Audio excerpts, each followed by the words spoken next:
নমস্কাৰ, মই অপূৰ্বল্লভ গোস্বামী। আজি কালিৰ পৰা এইটোলৈ সমগ্ৰ অসমে উত্ৰাল হৈ পৰিছে। যিটো অসমীয়া জাতিৰ স্বাভিমান বুলি ক'ব লাগিব। ৰংঘৰ, কাৰেংঘৰ, ঐতিহাসিক শিৱদৌল আৰু বিশ্ব ঐতিহ্য ক্ষেত্ৰ কাজিৰঙা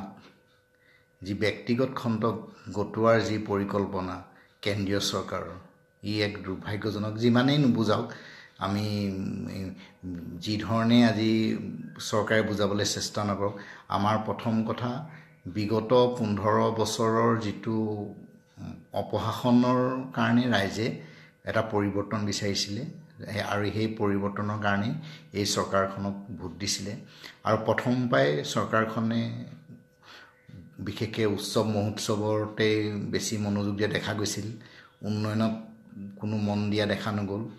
যাৰ কাৰণে আজি অসমখন অস্থিৰ কৰি কিবা এটা ইছ্যু উলিয়াই এটা ইয়াত আন্দোলন হৈ থাকক, এনেধৰণে চলি থাকক। যদি এইটোৱেই চৰকাৰৰ লক্ষ্য হয়, তেতিয়াহ'লে এইটোৰ কাৰণে অনাগত দিনত চৰকাৰে নিজে তাৰ ভোগ কৰিব লাগিব তাৰ ফল। গতিকে সময় থাকোঁতে চৰকাৰে অসমীয়া জাতিৰ আৱেগ, যিটো অনুভূতি, সেইখিনি আচলতে চেষ্টা কৰক চৰকাৰখনে। মই এইটো এইকাৰণেই ক'বলৈ বিচাৰিছোঁ, কাৰণ শাসনৰ গাদীত বহা 2 বছৰৰ পিছত এই বিভাগকেইটা, বিশেষকৈ কাজিৰঙা ৰাষ্ট্ৰীয় উদ্যানত আমাৰ এতিয়াও মনত পৰে, বনমন্ত্ৰীয়ে দায়িত্ব লোৱাৰ পিছত, গোলাঘাট অহাৰ পিছত কাজিৰঙাৰ বহু দুৰ্নীতি আছে। আমি মুকলিকৈ সেইবোৰ কৈছিলোঁ আৰু বনমন্ত্ৰীয়ে তেতিয়া প্ৰতিশ্ৰুতি দিছিলে। বিশেষকৈ বছৰি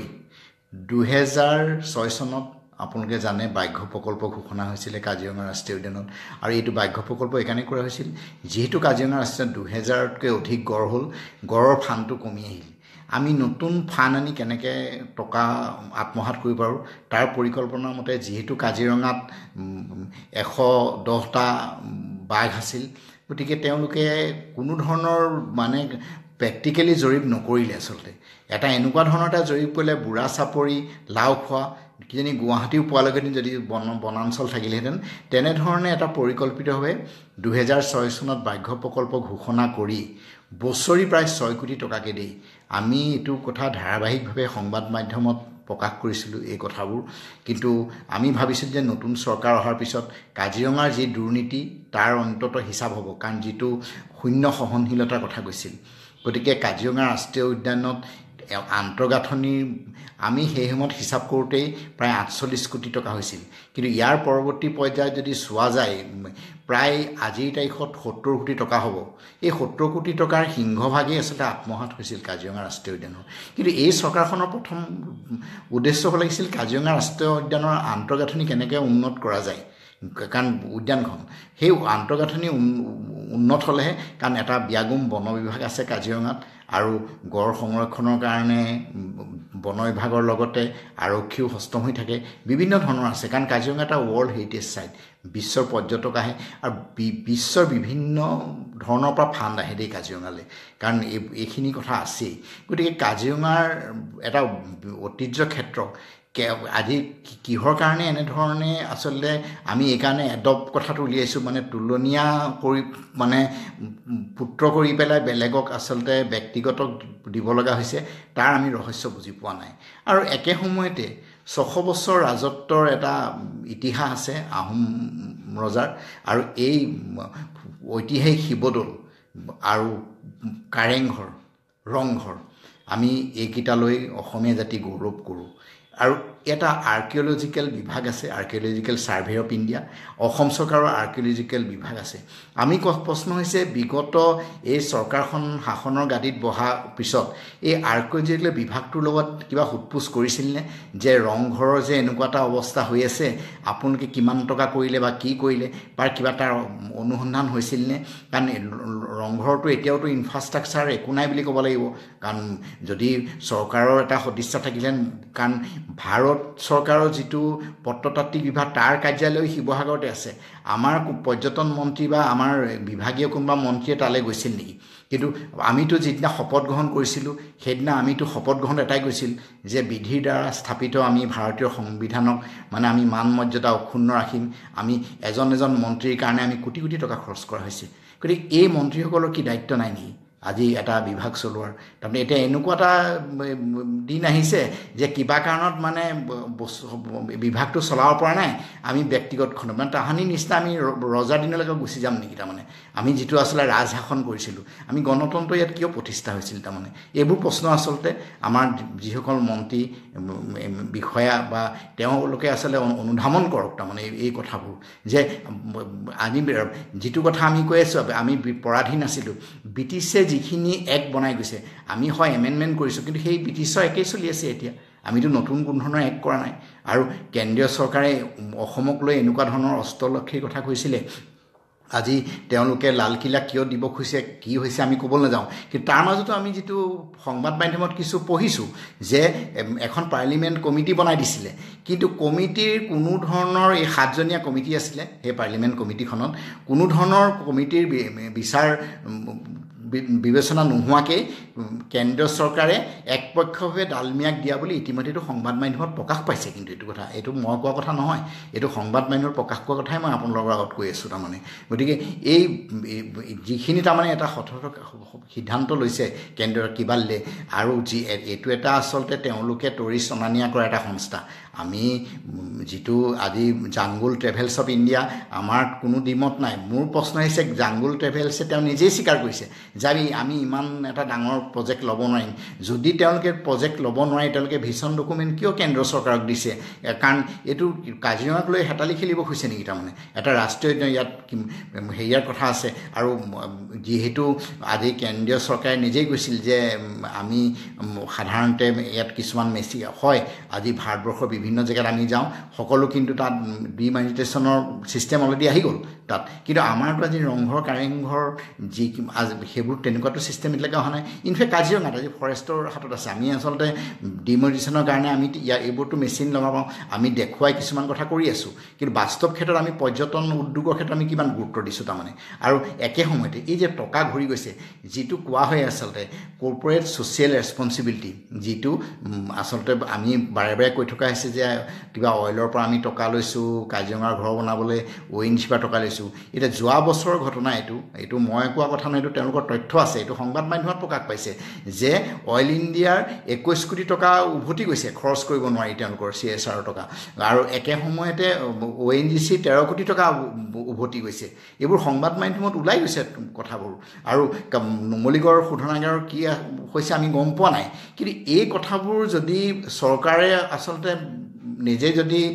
ইণ্টাৰেষ্ট নলয় মানে মই এইকাৰণে কৈছোঁ আজি যদি চৰকাৰ ইমান সদিচ্ছা আছিলে প্ৰথম কথা জিৰ' টলাৰেঞ্চত আৰ্কিঅলজিকেল বিভাগেনো তলাতলি ঘৰত কি ডেভেলপ কৰিলে বিগত 15 বছৰ তাৰ কিবা খতিয়ান লৈছে নেকি চৰকাৰে বা ৰংঘৰনো কি ডেভেলপ কৰিলে বা ৰংঘৰত গোটেই পানীয়ে ডুঙাই ভৰি থাকে যে পৰ্যটন আহিলে কি কৰিব চিধাই লেট্ৰিন কিবা কফি শ্বপ এখন এইবোৰ দিবৰ কাৰণে মানে তুলনীয়া পুত্ৰ কৰিব খুজিছিলে ৰংঘৰক কিন্তু আমাৰ অসমীয়া জাতিৰ স্বাভিমানক এবাৰো এই চৰকাৰখনে চোৱা নাই যিটো জাতি মাটিৰ ভেটিৰ কথা কৈ পেলাই চৰকাৰখন শাসনৰ গাদীত বহিছিল আমি কেন্দ্ৰ চৰকাৰৰ কথা নকওঁ কিন্তু ৰাজ্য চৰকাৰৰ এটা দায়িত্ব আছে কাৰণ সেই দায়িত্ব পালন কৰিব লাগিব ৰাজ্য চৰকাৰে আৰু মই এইটো আমাৰ প্ৰতিবেশী এখন ৰাজ্যৰ এটা কথা কওঁ যেতিয়া তাৰমানে আমিও আজি ৰয়েলটিত আমি তেল দি আছোঁ কিন্তু নাগালেণ্ডৰ কথা নাগালেণ্ডে কিন্তু ৰয়েলটি মানি লোৱা নাছিলে এইটো 92 চনৰ ঘটনা যেতিয়া নগাই খনন কৰি নাগালেণ্ডত এইটো ভাণ্ডাৰীত এখন ৰিগ বহাইছিলে 1.5 কোটি টকাৰ ৰিগ যেতিয়া তেওঁলোকে ক'লে যে নহয় আমাক অংশ দিব লাগিব তাৰপিছত তোমালোকে তেল নিব পাৰিবা কেন্দ্ৰ চৰকাৰক সাৱধান কৰি দিলে কিন্তু কেন্দ্ৰ চৰকাৰে নামানি যেতিয়া সেই খনন কাৰ্য চলাইছিল ৰাতিৰ ভিতৰতে নাগালেণ্ড চৰকাৰৰ দল সংগঠন বিদ্ৰোহী সকলো একত্ৰিত হৈ ৰাতিৰ ভিতৰতে সেই 1.5 কোটি মূল্যৰ ৰিগখনকে ভাঙি পেলালে ONGC মানুহক ৰাতি এটি খেদাই পঠালে এই ভাণ্ডাৰীৰ পৰা কিন্তু সেই 92 চনৰ পৰা আজিলৈকে এক ড্ৰপ তেল নাগালেণ্ডে কেন্দ্ৰীয় চৰকাৰক ওলাবলৈ দিয়া নাই গতিকে তেওঁলোকৰ ভূমিকাটো চাওকচোন কেনেকুৱা কিন্তু মই এইকাৰণেই কৈছোঁ এইটো নহয় আজি এনেধৰণে এটা অস্থিৰ কৰি অসমখনক ৰাজ্য চৰকাৰখনে এইটো কিয় বিচাৰিছে মোৰ কথা কি আজি শাসনৰ গাদীত বহি অসমখন কেনেকৈ আচলতে শান্তি আমি চলাব পাৰোঁ আমাৰ উন্নয়ন কেনেকৈ হয় আমি তাক চিন্তা কৰিব লাগিব কিন্তু এনেধৰণে আমাৰ অসমীয়া আৱেগ ইমোশ্যনক আঘাত কৰি এনেধৰণে আন্দোলনমুখী কৰি অসমখনক অস্থিৰ কৰি চৰকাৰখনে ভাবিছে যে আমি 5 বছৰ এনেকৈ পাৰ কৰিম তেতিয়াহ'লে মই ভাবোঁ এদিন এই চৰকাৰখন নিজেই গণবিচ্ছিন্ন হৈ যাব গতিকে সময় থাকোঁতে মই ভাবোঁ মই চৰকাৰক এইকাৰণে বিনম্ৰভাৱে কৰজোৰে অনুৰোধ কৰিছোঁ যে অসমীয়া জাতিৰ আৱেগ লগত কোনো ধৰণৰ এনেকৈ হেতালি খেলিব নালাগে কাৰণ ইয়াত কোনো এডাপ্টৰ প্ৰশ্নই নাহে তাৰমানে আমি ভাবোঁ যি হেৰিটেজ হয় কেন্দ্ৰীয় চৰকাৰে কৰি থওক কিন্তু অসম চৰকাৰে এইটোত আচলতে কঠোৰভাৱে এটা সিদ্ধান্ত ল'ব লাগে যে আমাৰ কাজিৰঙা ৰাষ্ট্ৰীয় উদ্যান ৱৰ্ল্ড হেৰিটেজক লৈ আমি এনেধৰণৰ ব্যক্তিগতকৰণত কোনোবাই এডপ্ট কৰিব আমি কেতিয়াও মানি ল'ব নোৱাৰোঁ কি আমাৰ হয় আজি তাত কাজিৰঙাৰ যিখিনি আজি মই জীপ চাফাৰী সন্থা তেওঁলোকে নিজস্বই কৈছে আজি তেওঁলোকে যে কৈছে কথা এটা যে কিবা আমি এখন কাজিৰঙা ডেভেলপমেণ্ট কমিটি খুলিম তেওঁলোকে এতিয়ালৈকে তেওঁলোকক দিয়াই নাই কিন্তু তেওঁলোকে আজি সংবাদ মাধ্যমত বাইট দিছে যে আমি ডেভেলপমেণ্ট কমিটি বনাম তেনে তেওঁলোক ইমান কেনেকৈ চিয়'ৰ হ'ল যে ভিজন ডকুমেণ্ট দিয়াৰ পিছত তেওঁলোকে পাব এইটো নিশ্চয় কিবা ভিতৰত থাকিব পাৰে আমিতো এইটো নাজানো কিন্তু আমাৰ প্ৰশ্ন এইটো যে অসমৰ আৱেগ অসমীয়া জাতিৰ আৱেগ ইমোশ্যনৰ লগত কেতিয়াও খেল খেলিব নালাগে কাৰণ অসমীয়া জাতিয়ে মই কৈছোঁৱেই আমি অসম আন্দোলন কৰি আহিছোঁ গতিকে অসমীয়াই সদায় যে এটা আন্দোলন কৰি থাকিব লাগিব এইটো নহয় আৰু আমাৰ যিসকল জাতীয় সংগঠন এই ক্ষেত্ৰত কিন্তু একত্ৰিত হ'ব লাগিব তেহে আচলতে আমাৰ এই যিটো কেন্দ্ৰীয় চৰকাৰে হওক ৰাজ্য চৰকাৰে আমাৰ যিটো আজি অসমীয়া জাতিৰ ওপৰত যি কুঠাৰঘাত কৰিব খুজিছে বিশ্ব ঐতিহ্য ক্ষেত্ৰক লৈ যি তেওঁলোকে হেতালি খেলিব খুজিছে আমি বাৰম্বাৰ কৈছোঁ যে কাজিৰঙা ৰাষ্ট্ৰীয় উদ্যানত যি দুৰ্নীতি হৈছিলে সেই দুৰ্নীতি তদন্ত হওক আজি এটা এই সুযোগতে মই এই কথা আপোনালোকে এইকাৰণে আজি গোলাঘাট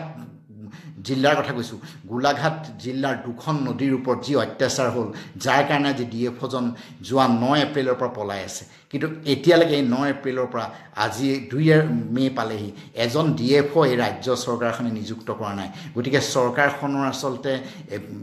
সদিচ্ছা কিমান গতিকে এইটোৰ পৰাই অনুমান কৰে মই আজি এনেধৰণে এইকাৰণে কৰিছোঁ কাৰণ আজি যোৱা 2 দিন ধৰি এইটো লৈ পেলাই সমগ্ৰ অসম উত্তাল হৈ আছে গতিকে এই ক্ষেত্ৰত মই ভাবোঁ সময় থাকোঁতে ৰাজ্য চৰকাৰে এটা ভাল স্থিতি লওক আৰু এনেকুৱা ধৰণৰ যি হেৰিটেজ এডপ্ট যি চিন্তা চৰ্চা কাৰণ যিমানেই আহ্বান নকৰক এদেও লুটা নিয়া সেও বুলি যিটো আমাৰ অসমীয়াত কথা আছে গতিকে আমাৰ প্ৰথম হৈছে